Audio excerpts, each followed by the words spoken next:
The course of the Roman road between the two great cities of Londinium, London, and Calleva, Atrebatum, Silchester, has been known for a very long time, all except one small section between Sunningdale and the Roman bridge site at Staines at Pontes. Various people tried to find it, including the historian Frederic Turner and Lieutenant later Sir George Grey in 1835 while at Sandhurst, but to no avail. It was just not where it was expected to be. Then in 1964, David Barker, then a schoolboy, now a local historian, found a bank at the bottom of the garden where he was living then in Egham, and digging into it found some Roman and Bronze Age pottery. The bank could be seen to be pointing towards the end of the Egham Causeway, so was presumed to be an extension of that, but at an angle to it, pointing southwest. More importantly, in the other direction it pointed directly towards and in alignment with the known Roman road at Sunningdale. So the possibility arose that the Silchester road ran from Sunningdale northeasterly to Egham, then along the causeway to the Roman bridge point at Staines. The causeway, assumed to be medieval because of records of its building then, could thus, as the historic environment record says, be the Roman road remade in medieval times. This is why the road was not found before. It was assumed to go straight to Staines, which it does not. Also there is a stone in Stroud Road, Egham, near Great Foster's Hotel, which is inscribed with a statement that a Roman road runs in the adjoining meadow. Frederic Turner said it's too far south to be the Silchester road, but could be part of a branch road. A map of 1802, published in Echoes of Egham, coincidentally published by David Barker, shows a footpath going southwards from Egham Church, which would, if extended, go past the stone. It would then go through the moat behind Great Foster's Hotel, older than the 16th century building, to a point on Stroud Road where there is a right-angled banking. The bank can then be followed along this field boundary and, with some breaks, all the way to Thorpe, where there is evidence for Roman buildings, and nearly to Chertsey. The Egham Causeway, which runs westwards from Staines Bridge to the Glantee, the present position of Runnymede Bridge. The banking visible today was built in the 13th century, but there is evidence that the Roman road could have taken this route. In 1964, David Barker found some late Bronze Age potsherds in a bank at the bottom of his garden at the time, and when this was investigated, it was found to be another stretch of the causeway, 18 metres in width, at an angle to the known one, going in a southwesterly direction towards the Virginia Water Lake and lining up with the known stretch of road where it reappears at Sunningdale. The Surrey Sites and Monuments record says of it, to the northeast it's fragmentary, but it can still be traced along the back of Grange Road where the fences are aligned along it, to the junction of Station Road and High Street, Egham. It reappears briefly in the corner of the football field at Glantee as a bank 14 metres in width. It's significant that in the vicinity of Egham Church, Saxon in origin, the High Street is on its apparent alignment. Although such evidence as there is points to a medieval origin for the Egham Causeway, there can be no doubt that if this portion is a continuation, it effectively bridges two accepted portions of Roman Road 4A, Staines Bridge and Bakeham House, avoiding low ground to the north and south and taking advantage of a slight natural ridge through Egham. It may be that the Egham Causeway represents the line of the Roman road remade in medieval times. At Bakeham House, adjacent to this stretch of the road, there were Roman building foundations, coins and other remains found in 1836. Also, there were Roman coins and a Saxon shoulder brooch found in 1997 in the Great Wood area of Callow Hill, near the road.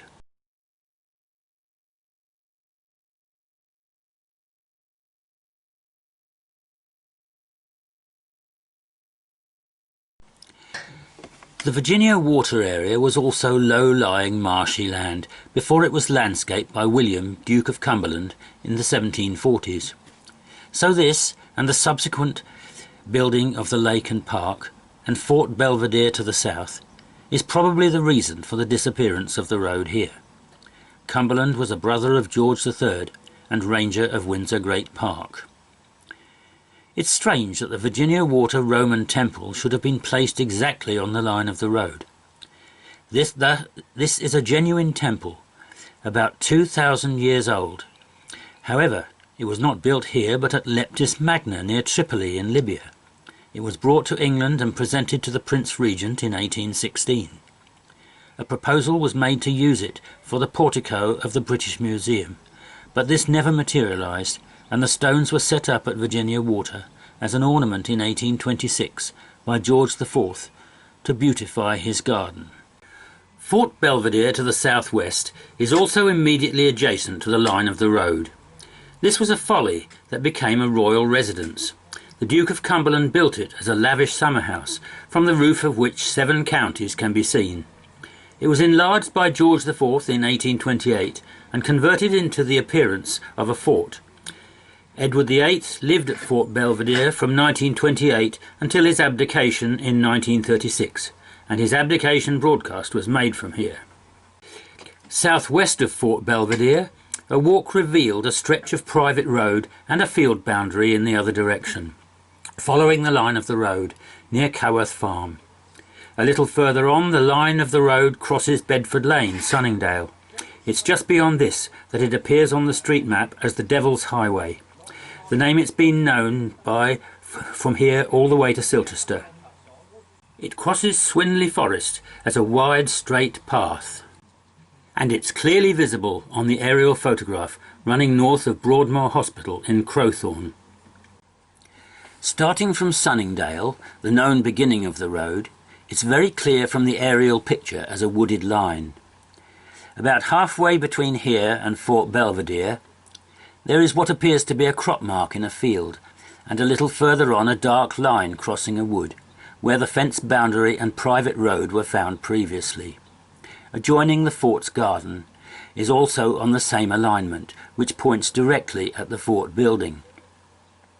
John Margery says it runs towards Fort Belvedere, where a wooded ride is said to follow it for 300 yards.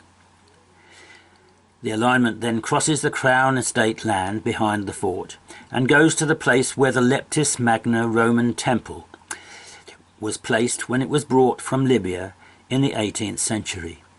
Blacknest Road passes through the centre of the ruins, which can be seen on either side of it. There is also a path to them from Fort Belvedere, but this begins some way south of the apparent alignment of the Roman road.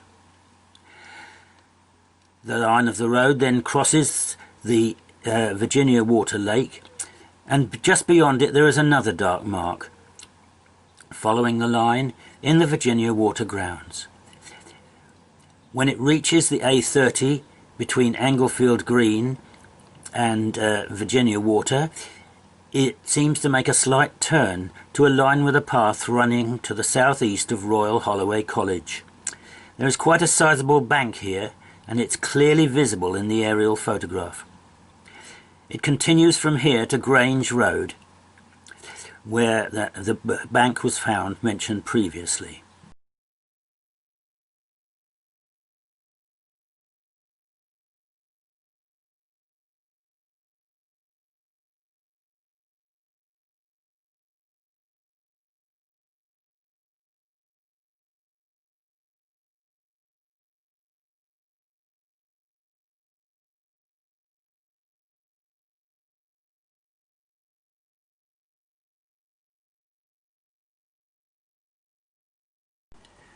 The branch road seems to run south from Egham Church, where there is banking visible, past the Edgell Stone, to a sharp turn on Stroud Road, where there are crop marks and Roman bricks were found. It then runs along banked paths towards Thorpe Church, where there were Roman buildings, and then along a narrow field called the Road, and a possible causeway to Chertsey. It may form another junction when it meets Ferry Lane. The branch road seems to leave the main road at Egham Church, a Saxon church site, which would be on the course of the main road and thus the site of the junction of this spur, if the causeway route for the main road is correct. The 17th century drawing of Egham by artists travelling with the Grand Duke of Tuscany, sold as a postcard in Egham Museum, seems to show higher land that side of the picture. Looking behind the present Egham Church, there still seems to be a bank running in a southerly direction. Manor Farm is adjacent to this spot, and Turner's book says that a denarius, Roman penny, of Tiberius, the emperor at the time of Jesus Christ, was found there. As there was only one minting in the time of Tiberius, it's likely that this was identical to the one Jesus reportedly held up and said, "Whose image is this and whose inscription?" Also, a Roman fibula, brooch, was found at Milton Place, which is fairly close to the spur. Great Foster's, now a hotel, is a 16th century mansion, but the moat behind it predates it, and is at least Saxon, but the curved corners suggest it may have been Roman. Corners were curved as straight corners would have been a weak point defensively. The course of the branch road from Egham seems to go through the moat. There were a number of pieces of iron slag found near Great Foster's. Also some pieces of tile.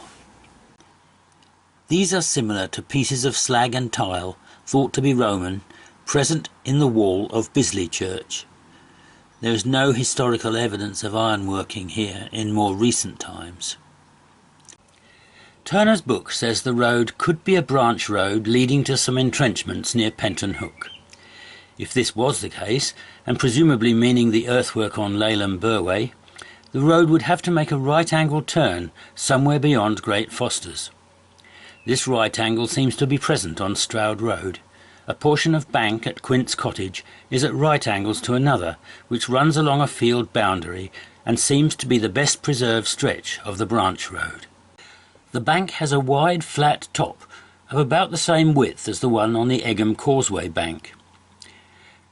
2 Roman bricks were found by the bank, running from Stroud Road across the field towards Thorpe.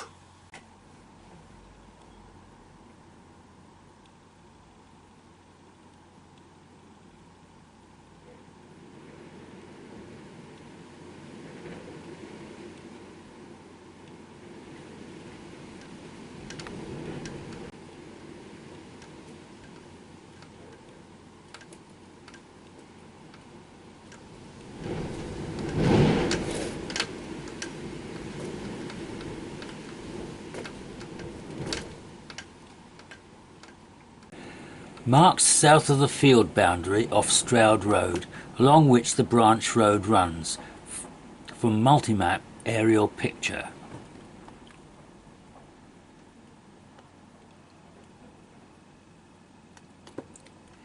Opposite there seem to be 2 boundaries running north.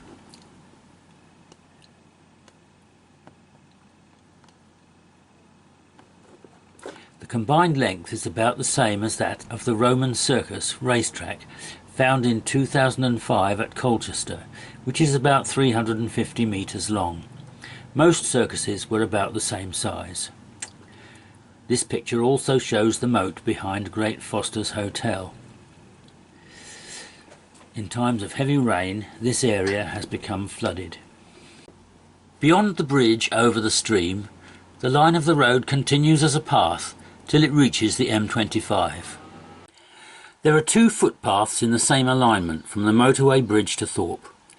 Both have banks beside them and are field boundaries, although the present paths are not on the banks.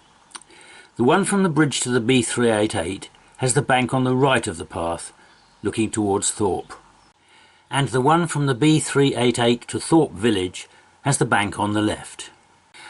The road then goes past the site of Thorpe Church, where a Roman cinerary urn was found. Also the vicar, Canon Rothwell, has indicated that the building itself is on Roman foundations, found during the refurbishment of the church. Subsequent to finding the evidence for the Roman branch road from Egham to Thorpe, first suggested by Frederic Turner in his book on Egham, Canon Rothwell has indicated the presence of the sites of 3 Roman buildings at Thorpe Church. These were revealed at the reordering and strengthening of the church in the 1990s, which were necessary as the building was in a bad state of repair, and there was a real possibility of collapse, as the east wall had begun to sink into the cavity below the east end. Generations of communicants had gathered round the altar on a piece of slate no more than an inch thick. One of the buildings is a small rectangular structure, possibly an early Roman grain store, which would, prior to the 19th century, have been just outside the south wall of the church, but which is now under the south aisle, towards the west end. The second is what seems to be the foundations of a high-status building, revealed by the fact that the church's pillars are built on Roman brick bases, and there is a compressed clay layer 12 feet down, which extends beyond the present building, and was thought to be the Roman floor level. This means there could have been further pillars on the north side of the church, and possibly some on the south, making a building somewhat larger than the church.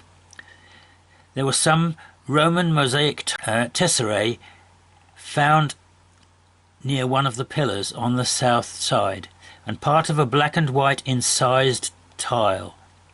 All this would have been outside the church prior to the Norman period, as the church then consisted of what is presently the chancel, and was a private chapel of the abbot of Chertsey. The third building is later still, under the chancel and projecting beyond it to the east, and is a crypt of Roman construction. The part beyond the east wall is a large apse, like half a dome. At the time of the reordering, Canon Rothwell put an advertisement in a newspaper asking if any former naughty boys of the congregation, who had been down into the crypt, could describe what was there. There were 3 replies, and all agreed. There was a large space under the chancel, with a rounded end at the east end, beyond the east wall, and with a stone bench running round it. There were coffins and urns inside, and there was also something like a bath in the floor, bigger than a font. This arrangement suggested a Mithraeum, as it is underground and similar in style to the one which is now exposed to view in London. Mithraea were often underground, as they represented the cave where Mithras overcame the bull. If above ground, they were not allowed any windows. It was probably a separate building to the one with the pillars, as there was packed earth between its wall and the nave cavity, which also contained coffins. There were 2 entrances in the crypt, one at the east end, and was covered by a metal grille. It's now blocked by stones, but the shape can still be seen. The other was where the passage to the Rotherwick room now is, but was originally outside the south side of the church. It was a stone with a metal ring, under which was a staircase leading down eastward, then turning at right angles to the north and entering the crypt from the south side. In the east end was found a small, portable Christian altar stone, which was dated before 300 AD, as it had 4 consecration crosses, the early practice which represented the 4 horns on the Jewish altar. After this time, 5 crosses were incised into altars, representing the 5 wounds of Christ. On top of this was a Roman cinerary urn, which was thought to be Christian, as it had a wavy pattern, possibly representing the waters of baptism. The altar stone is now let into the Jacobean altar table in the church, and the cinerary urn is on display in the chancel.